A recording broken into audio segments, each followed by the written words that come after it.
같이 보겠습니다.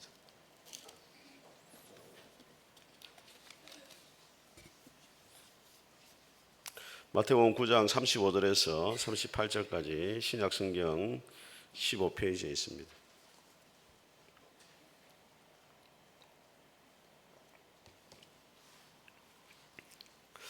한 절씩 우리 교도하겠습니다. 제가 먼저 35절 읽겠습니다. 예수께서 모든 도시와 마을에 두루 다니사 그들의 회당에서 가르치시며 천국 복음을 전파하시며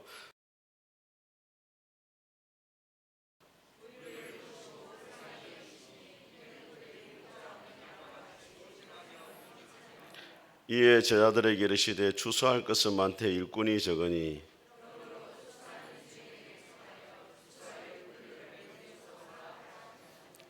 아멘. 오늘은 신화의 기본기 5번째 시간 전도운동에 대해서 하나님 말씀을 선포하겠습니다. 우리 앞뒤자 인사하겠습니다. 잘 오셨습니다. 은혜 받으시기 바랍니다. 한 주간 평안하셨습니까? 오늘도 하나님 우리 아버지와 주 예수 그리스도로부터 은혜와 평강이 여러분 가운데 함께 할 수 있기를 주님의 이름으로 축복합니다. 신학대학원을 다니면은 반드시 거쳐야 되는 과정 가운데 하나가 2학년 2학기 때부터 이제 설교 실습이라는 것을 하게 되어집니다. 설교를 준비해 가지고 학우들 앞에서 설교를 직접 시연을 합니다. 15분 정도 가지고 신학생들이 설교를 준비해 가지고 설교를 하게 되어졌는데 제일 처음 이제 한 학생이 부담이 제일 많이 돼요. 설교하는 게 보통이 아닙니다, 여러분. 이게 어떤 분은 대표 기도만 맡아도 2주간 밥맛이 없어진다 이러는. 설교하는 게 보통 힘든 게 아니에요. 저도 처음 설교할 때 너무 많이 떨어가지고 정신없이 했어요. 독일의 신학생 한 사람이 설교를 했는데 너무 당황하고 힘들다 보니까 아시겠습니까? 물었어요. 그러니까 이 학생들이 모릅니다 했어요. 그러니까 여러분이 모르는 걸 제가 말해서 뭐 하겠습니까 하고 그냥 내려가 버렸어요. 교수님도 당황하고 학생들도 당황하고 저 교수님 기분이 안 좋았지만 다음에 한 번 더 기회를 주기로 했습니다. 다음 주에 또 이 학생이 섰어요. 또 섰는데 또 긴장이 돼서 물었습니다. 똑같은 질문했습니다. 여러분 제가 무슨 말 할지 아시겠습니까? 아니 학생들이 한 번 당했잖아요. 뭐라고 이야기하겠습니까? 또 내려가 버렸어요. 세 번째 이제 시간이 됐습니다. 이제 세 번째 됐는데 이 친구가 똑같은 질문을 또 했습니다. 제가 무슨 말 할지 여러분 아시겠습니까? 이번엔 학생들이 절반은 안다 하고 절반은 모른다 했어요. 그래서 이렇게 말했습니다. 아는 사람이 모르는 사람 가르쳐주세요. 이렇게 하고 가버렸어요. 근데 이 이야기가 그 나중에 있고 난 다음에 이 학교의 표가 만들어졌어요. 전도는 어려운 게 아니고 이미 우리가 예수님을 알고 만났다면 그 예수님을 아직 모르는 사람들에게 이야기해 주는 것이 바로 전도라는 거예요.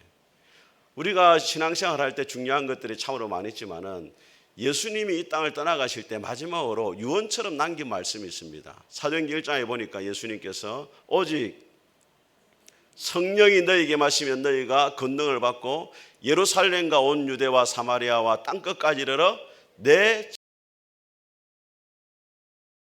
마지막으로 남기신 말씀이 뭐냐면 예수님의 증인이 되라는 거예요.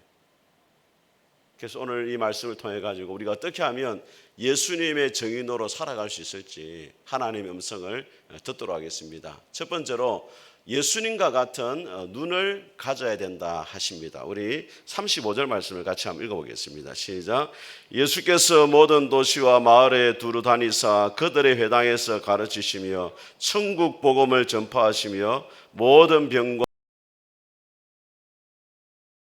자, 오늘 이 말씀해 보니까 예수님께서 이 땅에 계실 때 반드시 했던 3가지 사역이 나와요. 첫째는 뭐냐면 회당에서 가르치시고 천국 복음을 전파하시고 많은 병자들을 고치신 거예요. 가르치고 전파하고 고치신 것이 예수님의 3가지 사역입니다. 이 3가지 사역 가운데 가장 중심이 되는 게 뭐냐면 천국 복음을 전하신 겁니다. 예수님께서 수많은 병자들을 고치신 이유는 단순히 그들의 병을 가지고 예수님이 어떤 분인가를 보여주고 그 주님이 통치하시고 다스리시는 천국, 하나님의 나라가 어떤 모습인지를 사람들이 눈에 보이도록, 하나님의 나라는 병자도 없고 귀신 들린 사람도 없고 아픈 사람도 없고 고통도 없고 눈물도 없는 곳이라는 것을 이 땅에서 보여주시기 위해서 병자들을 고치신 거예요.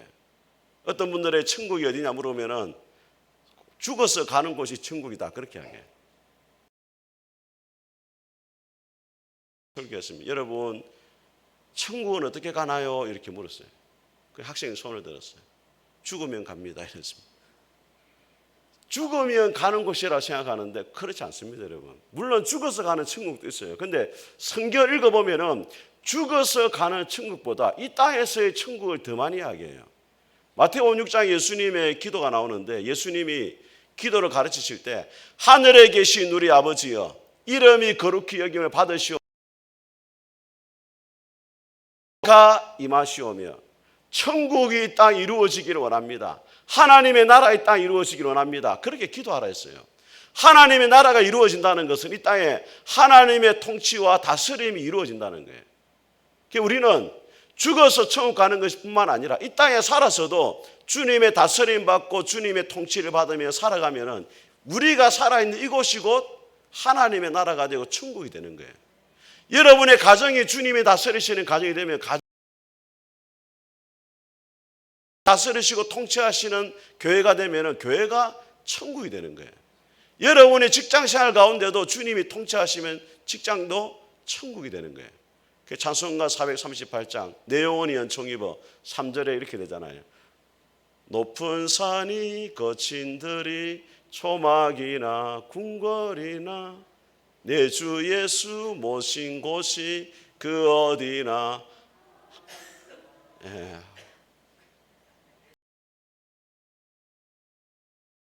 모시고 살아가면 어디가 천국이 되는 거예요.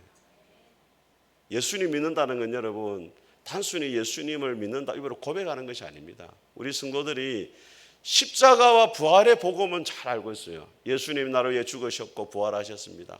그건 오늘 예수님은 십자가와 부활의 복음을 전한 것이 아니고 무슨 복음을 전했다? 천국 복음을 전했다. 이 말은 예수님 믿는다는 것은 우리가 하나님의 나라로 들어가는 건데 죽어서 하나님의 나라 들어갈 뿐만 아니라 이 땅에 살아있을 하나님의 나라로 들어간다는 거예요. 우리 성도들이 왜 예수님 믿어도 변화가 되지 않느냐? 단순히 예수님 믿고 죽어서 천국 갈 날만 기다리고 있으니까 삶의 변화가 없는 거예요. 이 땅을 살아가는 날 동안에 주님의 통치와 다스림 받는 삶을 살아갈 때 곧 그 사람이 천국 백성이 되는 것이고 죽어서도 하나님의 나라에 들어갈 수 있는 자격 있는 사람이 되는 줄 믿습니다. 저는 여러분들이 예수님을 믿을 뿐 아니라 하나님의 나라가 여러분의 삶 가운데 이루어질 수 같이 한번 읽어보겠습니다. 시작. 무리를 보시고 불쌍히 여기시니 이는 그들이 목자 없는 양과 같이 고생하며 기진함이라. 자, 예수님이 무리를 보실 때 어떤 눈으로 보셨느냐? 그들이 고생하고 뭐하고 있다고요? 기진하고 있었다 그렇게 말해요. 고생이라는 말을 원문에 찾아보니까 나무가 밝아 벗겨진 것을 말하고 난도질을 당하다 이런 뜻을 가지고 있어요. 여러분 겨울에 나무 철학합니까? 고기가 짐승이 죽은 것이 아니라 난도질을 당했다는 거예요. 정육지에 가면 도마에도 확 쏘이잖아요. 그리고 인생의 모습들이 겉으로 보기에는 얼굴이 막 뽕실뽕실하게 살도 찌고 좋아 보이지만은 그 영혼의 실제 상태는 세상의 무거운 짐과 염려와 걱정으로 난도질을 당한 상태에 있다는 것을 주님이 보셨다는 거예요. 또 주님은 그들이 기진하는 것을 보셨다 된 기진이라는 말은 가장 문제가 뭐냐면 시력이 안 좋았습니다. 시력이. 그게 목자가 없이는 스스로 찾아가지 못해요. 길을. 근데 목자 잃은 양이 돼가지고 고생하며 기진한다 이 말은 목자를 떠나가지고 쉴만한 물가를 찾고 푸른 초장을 찾으려고 막 헤매다가 결국에는 찾지 못하고 지쳐서 쓰러져 있더라는 거예요. 인생의 참된 행복과 만족을 찾기 위해서 여러 가지로 노력하지만 결과적으로 찾지 못해서 보셨다는 거예요. 여러분 여호와 심포도라는 이솝 우화가 있어요. 원래 이야기는 여우가 지나가는데 포도가 있는데 너무 먹고 싶었어요. 근데 노력해도 먹지를 못하니까 뭐라고 이야기합니까? 저 포도는 실 거다 하고 그냥 지나가 버려요. 자기 합리화를 한다는 겁니다. 이 이야기를 이제 각색을 좀 하면은 맛있는 포도가 나무가 있었는데 수많은 여우들이 몰려왔습니다. 그 포도를 먹으려고. 며칠을 노력해가지고 한 마리가 딱 올라갔어요. 먹어보니까 단 줄 알았는데 너무 신 거야. 자, 여러분, 그 포도를 먹은 여우가 어떻게 말하겠습니까? 시다고 말하겠습니까? 아, 맛있다 하고 내려오겠습니까? 시다고 말하면 그동안의 노력이 다 흑사가 되는 것이고 자기가 바보가 되는 거예요. 그래서 먹고 나서 이렇게 말해요. 너무 맛있다고 내려왔어요. 다른 여우들이 부러워가지고 또 며칠 맨날 노력하다가 또 한 여우 올라갔습니다. 또 먹었어요. 저 여우 같은 것이 이 싱글 달다고 한다 이렇게 말하지 않고 자기도 달다고 또 내려가는 거예요. 지금까지 그 여우들이 그 노력을 하고 있다는 거예요. 무슨 이야기냐면 서양 사람들이 참된 행복과 만족을 얻기 위해서 돈을 쫓아가고 명예를 쫓아가고 권력을 쫓아갔는데 그 끝이 참된 만족과 행복을 누리면 되는데 그렇지 못하더라는 거예요.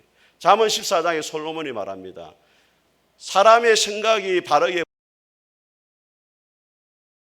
도 슬픔이 있고 즐거움 중에서도 근심이 있다 그렇게 이야기해요. 솔로몬 인생의 모든 걸 다 누려봤지만 결과적으로 인생은 허무하더라. 그런데 사람들이 그것을 알지 못하고 그것을 위해서 쫓아가고 있더라는 거예요. 오늘 예수님께서 영혼들을 바라볼 때 그 영혼들이 얼마나 고생하고 기진해가 지쳐 쓰러져 있는지를 꿰뚫어 보셨다는 거예요. 우리 동기 가운데 제가 대학원을 저는 사실은 적인 나이로 대학원을 간 거예요. 제가 26살 때 대학원을 입학하고 한 해 쉬고 27살부터 갔거든요. 정상적으로 하면 목사님 왜 정상적으로 하면 27대 졸업하는데 왜 빨리 했습니까? 방위를 나와서 좀 빨리 했어요. 그런데 27대야 정상입니다. 7, 8, 9, 29에 제가 졸업을 하고 이제 강도사가 됐거든요. 근데 우리 대학원을 제가 다닐 때 너무 늙은 사람들이 많았어요. 정상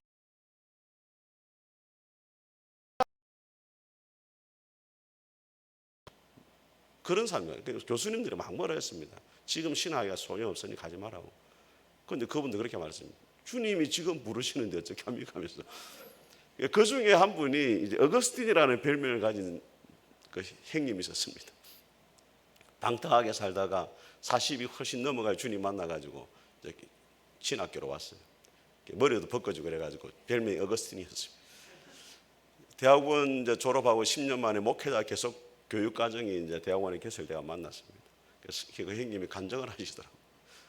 그 본인은 대구의 목사님 아들로 태어나가지고 아주 고등학교 때까지는 모범적으로 잘 자랐대요. 신앙생활 열심히 하고. 경북대 영어 교육과를 들어갔는데 학생 운동에 빠지는 바람에 그때부터 어울려가지고 술 먹고 데모하고 또 당구를 좋아해가 내기 당구하고 막 이렇게 방탕하게 살았대. 그래서 이제 졸업을 하고 나니까 이제 번일 고등. 근데 거기서도 정신을 못 차리고 술 먹고 또 빠찡구 가서 도박하고 막 이렇게 한 거예요. 그래서 방성기 이사장이 보다 안 돼가지고 일반적으로 학생이 문제를 일으킨 부모를 호출하잖아요. 교사 부모 호출 사건이 제초했다는 거예요. 너무 문제를 많이 일으키니까 목사인 아버지를 불렀다는 거예요. 최초로 번일 고등학교 최초로 교사 학부모 호출 사건이 있었어요. 부모님 모시고. 그래 한 1년 하다 그만뒀어요. 그래서 차렸습니다. 그 영어 강사로 한 20년을 돈도 많이 벌었대요. 유명 강사가 돼가지고. 어느 날 러시아에 선교하고 있는 동생이 왔다는 이야기를 듣고 집에 가봤습니다. 그날도 술을 실컷 먹고 이제 갔는데 문을 열어놓고 동생의 얼굴을 보는 순간 깜짝 놀라요. 동생의 얼굴이 천사의 얼굴처럼 빛이 확 나더라고요. 그 당시에 러시아는 빵 한 조각 먹으려면 몇 시간을 줄을 서야 됐죠. 경제가 어려웠는데 자기가 생각할 때 동생이 초췌하고 몰골이 나중에 화장실 가 자기 얼굴 보니까 마귀도 이런 마귀가 없어. 그때 충격을 받아요. 충격. 어느 날 동생이 준 책이 있었어요. 이재철 목사님의 그 홍성사에서 나온 책이 있습니다.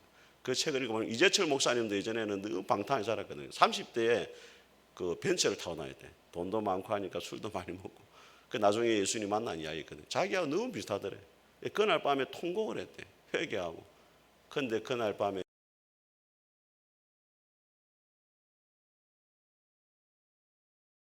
신학교로 왔다는 거예요. C.S. 루이스가 이런 이야기를 했습니다. 이 세상의 어떤 경험으로도 충족되지 않는 열망이 내 안에 있다면 아마도 내가 다른 세상, 초자연적이고 영원한 세상에 맞게 창조되었기 때문이 아니겠는가. 여러분, 소는 풀을 먹으면 만족하지만 사자는 풀을 먹으면 만족을 하지 못합니다. 먹는 게 달라요. 우리가 이 세상 가운데 만족을 느끼지 못한다는 것은 우리는 이 세상에 적합하도록 만들어진 사람이 아니고 하나님의 나라에 적합하도록 만들어진 사람이라는 것을 우리가 알아야 된다는 거예요. 사랑하는 성도 여러분, 여러분들이 사람들을 바라볼 때 어떤 기준에 바라보고 있습니까? 세상 사람들이 바라보는 기준으로 바라보는 것이 아니고 오늘 주님의 눈으로 그들의 영혼의 실체를 바라보고 그들에게 복음을 전할 수 있게 되기를 주님의 이름으로 축복합니다. 두 번째로 예수님과 같은 마음을 가져야 된다 하십니다. 우리 36절을 다시 한번 읽어. 불쌍히 여기시니 이는 그들이 목자 없는 양과 같이 고생하며. 자, 예수님이 무리를 불쌍히 여기셨다 이렇게 되어 있는데 이 불쌍히 여기시다는 말을 헬라로 보면은 스플링 카지오마이라 이렇게 되어 있는데 창자가 끊어질 듯한 아픔을 가졌다 이렇게 이야기해요. 그 당시에 사람들은 감정을 내장에 있다라고 생각했어요. 감정이 있는 장소가. 그래서 불쌍히 여기 있다 이 말은 창자가 끊어질 듯한 고통을 가졌다 이 말인데 어디에만 나오냐면 마태복음과 마가복음과 누가복음밖에 안 나와요. 그 마태와 마가와 누가는 누구 이야기입니까? 예수님 이야기잖아요. 그 이 불쌍히 여기 있다는 말은 예수님이 기적을 베푸실 때나 비유를 설명하실 때 나오는 단어가 이 단어예요. 다른 데는 안 나옵니다. 집을 나간 탕자가 다시 아버지께로 돌아올 때 아버지가 그를 측은히 여겼다, 불쌍히 여겼다 할 때 단어가 오늘 이 단어예요. 탕자를 고치 단어가 있습니다. 그게 뭐냐면 불쌍히 여기셨다. 이게 등장해요. 그러니까 사람들이 예수님의 기적을 경험한 것이 그들에게 원인이 있었던 것이 아니고 예수님이 그들을 불쌍히 여기시니까 그들이 기적을 경험하게. 저와 여러분이 구원을 받은 것은 우리가 잘나서 그런 게 아니에요. 주님 우리를 불쌍히 여기셔서 그렇습니다. 여러분이 열심히 기도해가지고 기도 응답을 받는 게 아니고 주님이 여러분을 불쌍히 여기주셔서 기도 응답이 되는 거예요. 여러분들이 잘나가지고 교회의 직분을 맡고 충성할 수 있는 게 아니고 주님이 여러분을 불쌍히 여기셔가지고 충성되게 여겨주셔서 직분을 맡기신 줄 믿습니다. 그래서 우리가 전도자로서 어떤 마음을 가져야 되냐, 세상 사람들을 바라볼 때 불쌍히 여기는 마음을 가져야 됩니다. 헨리 나우엔이라고 하는 영성신학자가 있는데 이분이 쓴 책 가운데 상처 입은 치유자라는 책이 있습니다. 예수님의 별명이 뭐냐면 상처 입은 치유자라는 거예요. 어느 날 랍비가 엘리야 선지자를 만나서 묻습니다. 메시아는 언제 오십니까? 하니까 메시아에 가서 물어봐라 이렇게 했어요. 자기는 메시아가 안 왔다고 생각했는데 이미 저기 가보라고 하면서 이런 이야기를 해줍니다. 주님은 온몸이 상처투성인 가난한 사람들 가운데 앉아 계십니다. 다른 사람들은 모두 자기의 상처를 덮고 있는 붕대를 일제히 풀고 다시 싸맵니다. 그러나 메시아는 한 번에 하나씩 붕대를 풀고 다시 감으면서 스스로 이렇게 말합니다. 누군가가 나의 도움을 필요로 할 것이다. 만일 누군가가 나를 필요로 할 경우 잠시라도 지체하지 않기 위해서 나는 언제나 준비하고 있어야 한다. 이게 무슨 이야기냐면 우리가 상처를 예수님이 다른 사람 상처를 치유해 주고 싶은데 예수님 상처가 많은 거예요. 그 붕대를 다 한 번에 다 풀거나 감지 않고 한 사람 있으면 찾아가가지고 또 그 사람 상처를 싸매주고 그렇게 한다는 거예요. 그 예수님의 별명이 뭐라고요? 상처 입은 치유자다. 여러분 예수님 땅에 계실 때 얼마나 상처를 많이 받았습니까? 12명의 제자가 다 예수님을 떠났죠. 바리새인과 서기관들이 예수를 십자가에 못 박으라고 소리치죠. 하나님도 마지막 예수님을 버리시죠. 그래서 예수님은 이 땅에서 모든 상처를 다 입었기 때문에 우리를 능히 치유해 줄 수 있는 능력이 예수님께 있는 겁니다. 여러분, 와가지고 치유되고 회복되는 것이 교회입니다. 저와 여러분들은 상처 입은 환자입니다. 왜 환자들을 이렇게 모아놨느냐? 서로 상처를 바라보며 불쌍히 여기고 상처 가운데 회복할 수 있도록 도와주도록 하기 위해서 저와 여러분이 땅에 같이 교회로 부르셨다는 거예요. 근데 병원은 여러분, 병원은 아무리 상처가 많은 사람이라도 그 사람을 비난하거나 손가락질하지 않습니다. 그 사람이 상처를 회복할 수 있도록 교회는 상처 입은 사람들이 모여가지고 상처를 회복해야 되는데 더 많은 상처를 안고 교회를 떠나가는 경우가 많더라는 거예요. 주님은 우리 교회가 상처 입은 치유자들로 가득한 교회가 되기를 원합니다. 그러기 위해서는 저와 여러분들 마음속에 예수님의 마음이 있어야 돼요. 서로를 불쌍히 여기는 마음.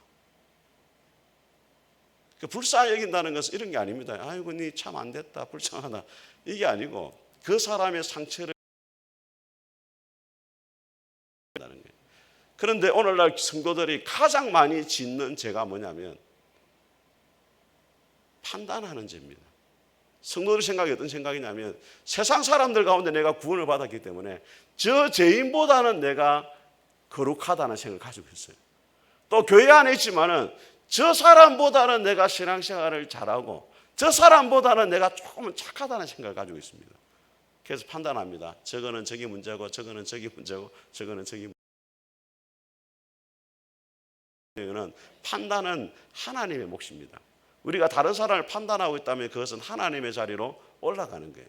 우리가 해야 될 일이 뭐냐면 서로를 불쌍히 여기는 겁니다.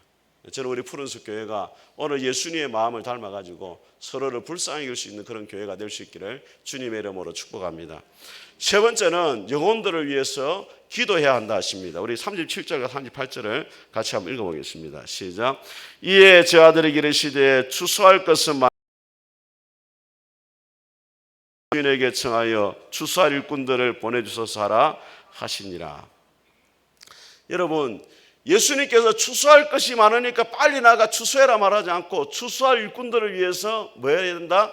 기도해야 된다는 거예요. 이것은 전도보다 앞서야 되는 것이 뭐냐면 기도라는 거예요. 왜? 한 사람이 주님을 믿고 돌아오는 것은 인간의 설득력 있는 말로 되는 게 아닙니다, 여러분. 이렇게 말합니다. 내 말과 전도함이 인간의 설득력 있는 지혜로운 말로 하지 아니하고 오직 성령의 나타나심과 능력을 하였다. 그렇게 말해요. 성령님의 도우심을 구하면서 복음을 전했다는 거예요. 사도 바울이 그 당시로 말하면 가말리엘, 오늘날로 말하면 가장 엘리트였지만은 자기 지식을 의지하지 않고 성령의 능력을 의지했다는 거예요. 아무리 여러분 똑똑한 사람이 전도해도 성령님이 역사하시는 영혼이 구원받지 못합니다. 믿습니까, 여러분? 성령으로 아니고서는 예수를 주라 할 수 없고 성령으로 아니고서는 예수를 저주할 자를 할 수가 없다. 그렇게 말했어요. 여러분이 예수님 믿은 것도 마찬가지입니다. 성령님이 여러분 가운데 역사했기 때문인 줄 믿습니다. 영국에 유명한 설교자 중에 스펄전 목사님이 계십니다. 설교를 너무 잘했습니다. 설교의 황태자라 불렸어요. 별명이. 스펄전 목사님이 파도가 밀려옵니다 하면 사람들이 그 자리에 벌떡 일어날 정도였어요. 잘했던 게 아닙니다. 뒤숭거리고 해가지고 죽을 썩 일수였어요. 그런데 놀라운 것은 그렇게 설교를 잘 못하는데도 많은 사람들이 예수를 믿게 되었어요. 그런데 본인은 마음속에 어떤 마음이냐면 나는 설교를 너무 못한다는 생각을 가지고 있었어요. 한 주는 설교만 생각했습니다. 설교를 잘하려고 예를 써서 준비했어요. 그날 설교를 마쳤을 때 모든 성도들이 설교를 잘했다라고 칭찬했어요. 그런데 이상한 거는 그 설교를 통해서 그날 예수 믿는 사람은 아무도 없었어요. 그 전날에 어숭하게 했을 때는 41명이 돌아왔는데 너무 설교를 잘했는데 아무도 예수님 안 믿었어요. 스펄전 목사는 이렇게 말했습니다. 성령님께서 그 형편없었던 설교는 들어 쓰셨으나 그 훌륭한 설교는 버리셨다. 즉 우리의 연약함을 도와주시는 성령님의 도움이 없이는 우리는 결코 아무것도 할 수가 없다.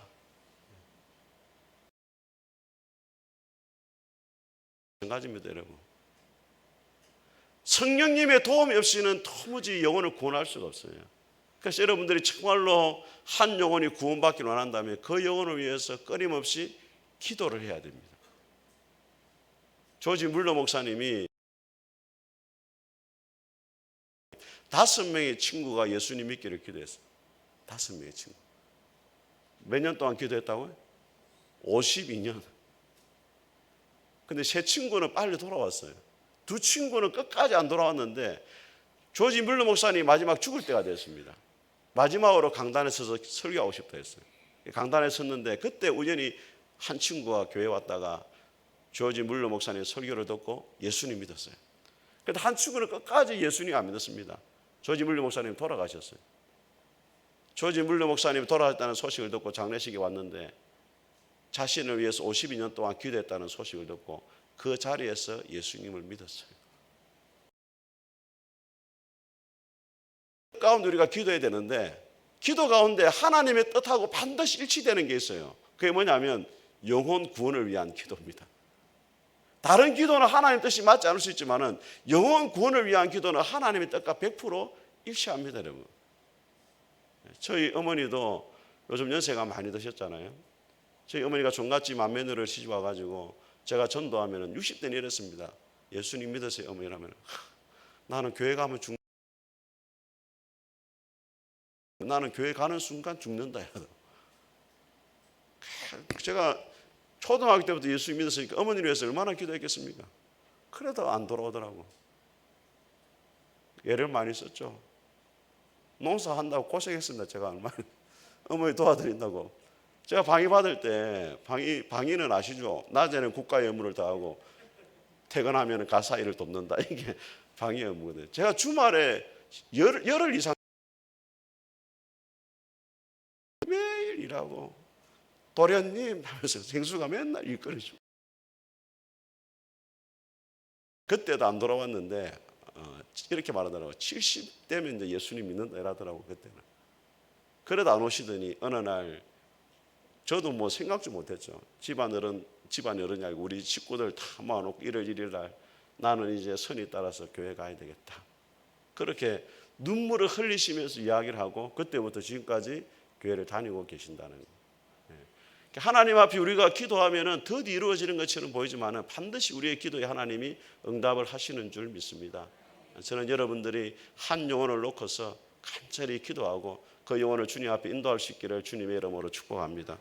우리 같이 한번 찬송하겠습니다. 주님의 빚진 자, 우리 주님의 사랑의 빚을 지고 복음의 빚을 진 자로 주님을 위해 살아갈 수 있도록 같이 한번 우리 찬송하겠습니다.